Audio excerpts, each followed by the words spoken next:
ಓಂ ಗಂ ಗಣಪತಾಯೇ ನಮಃ. ಶ್ರೀ ಗುರುದೇವ ರುದ್ರಾಯ ನಮಃ. ಎಲ್ರಿಗೂ ನಮಸ್ಕಾರ ಸ್ನೇಹಿತರೆ, ನಾನು ನಿಮ್ಮ ಪ್ರಕಾಶ್.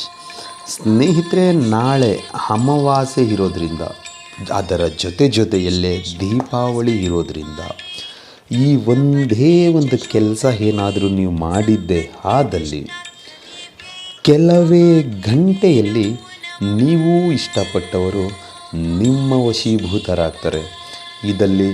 ಇದರಲ್ಲಿ ಯಾವುದೇ ರೀತಿಯ ಸಂಶಯ ಬೇಡ. ಏಕೆ ಅಂದರೆ ದೀಪಾವಳಿ ಅಮಾವಾಸ್ಯೆಯ ದಿನ ಯಾವುದೇ ಕೆಲಸ ಕಾರ್ಯಗಳನ್ನ ಮಾಡಿದರೆ ಅದು ಖಂಡಿತವಾಗಿಯೂ ಬಗೆಹರಿಯುತ್ತೆ. ಏನು ನೀವು ಇಷ್ಟಪಟ್ಟವರು ನಿಮ್ಮ ಮಾತನ್ನು ಕೇಳದೇ ಇದ್ದರೆ, ಅಥವಾ ನೀವು ಸತಾಯಗತಾಯ ಅವರ ಹಿಂದೆ ಬಿದ್ದು ಪ್ರಯತ್ನ ಪಡ್ತಾ ಇದ್ದರೆ, ಅವರು ನಿಮಗೆ ಲೆಕ್ಕನೇ ತೆಗೆದುಕೊಳ್ಳುತ್ತಾ ಇದ್ದರೆ, ನಾಳೆಯ ದಿನ ಈ ಒಂದು ಕೆಲಸ ಮಾಡಿ. ಮೊದಲಿಗೆ ಅವರ ಫೋಟೋವನ್ನು ತೆಗೆದುಕೊಂಡು ದೇವರ ಮನೆಯಲ್ಲಿ ಕುಳಿತುಕೊಳ್ಳಿ. ಯಾವ ದಿಕ್ಕು ಅಂದರೆ ಪೂರ್ವ ದಿಕ್ಕಿಗೆ ಕುಳಿತುಕೊಳ್ಳಬೇಕಾಗುತ್ತೆ. ಪೂರ್ವ ದಿಕ್ಕಿಗೆ ಕುಳಿತುಕೊಂಡು ನಿಮ್ಮ ದೇವರ ಪೂಜೆ ಪುನಸ್ಕಾರ ಎಲ್ಲ ಮುಗಿದ ಮೇಲೆ ದೇವರ ಹತ್ರ ಬೇಡ್ಕೊಳ್ಳಿ. ಈ ಥರ ನಾನು ಒಂದು ಒಳ್ಳೆಯ ಕೆಲಸ ಮಾಡೋಕ್ಕೆ ಹೋಗ್ತಾ ಇದ್ದೀನಿ, ನನಗೆ ಒಳ್ಳೆಯದು ಮಾಡಿ ಅಂತ ಹೇಳ್ತಾ ಪೂರ್ವ ದಿಕ್ಕಿಗೆ ಕುಳಿತು ಅವರ ಫೋಟೋ ಹಿಂಭಾಗದಲ್ಲಿ ಮೊದಲಿಗೆ ನಿಮ್ಮ ಹೆಸರನ್ನು ಬರೆದು ಅದರ ಕೆಳಗಡೆ ಪ್ಲಸ್ ಚಿಹ್ನೆ ಹಾಕಿ ಅವರ ಹೆಸರನ್ನು ಬರೆಯಿರಿ.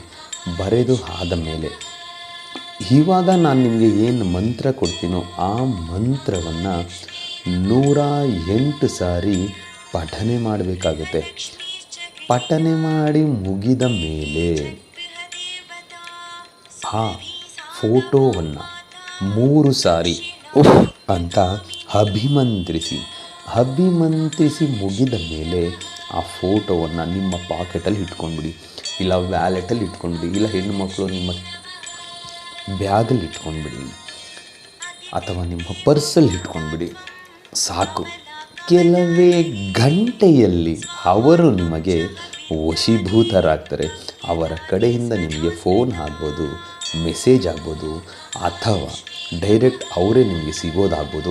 ಯಾವುದಾದ್ರೂ ಒಂದು ಕ್ರಿಯೆ ಆಗುತ್ತೆ. ಈ 3ರಲ್ಲಿ ಯಾವುದಾದ್ರೂ ಒಂದು ಕ್ರಿಯೆ ಆಯಿತು ಅಂದರೆ ಅಲ್ಲಿಗೆ ಅಂದ್ಕೊಂಡ್ಬಿಡಿ, ಇನ್ನು ಜೀವನ ಪರ್ಯಂತ ಅವರು ನನ್ನನ್ನು ಬಿಟ್ಟು ಹೋಗಲ್ಲ ಅಂತ ನೀವು ತಿಳ್ಕೊಂಡ್ಬಿಡಿ. ಅದಕ್ಕೆ ಮಂತ್ರ ಹೀಗಿದೆ: ಓಂ ರೀಂ ಶ್ರೀಂ ಕ್ಲೀಂ ಮಂ ವಶ್ಯಂ ಅಮುಖಿ ಶ್ರೀ ವಿಷ್ಣು ಕಮಲವಾಸಿನಿಯೇ ನಮಃ. ಮಂತ್ರ ಇನ್ನೊಮ್ಮೆ ಹೇಳ್ತೀನಿ ನೋಡಿ ಸ್ನೇಹಿತರೆ.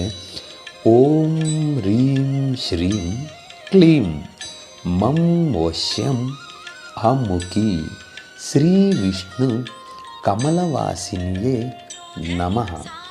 ಅಮ್ಮುಖಿ ಅನ್ನೋ ಜಾಗದಲ್ಲಿ ನಿಮಗೆ ಬೇಕಾಗಿರುವವರ, ಹುಡುಗ ಆಗಿದ್ದರೆ ಹುಡುಗಿ, ಹುಡುಗಿ ಆಗಿದ್ದರೆ ಹುಡುಗ, ಅವರ ಹೆಸರನ್ನು ಸೇರಿಸಿಕೊಳ್ತಾ ಈ ಮಂತ್ರ ಪಠನೆ ಮಾಡಿ. ಖಂಡಿತ ನಿಮಗೆ ಒಳ್ಳೆಯದಾಗುತ್ತೆ.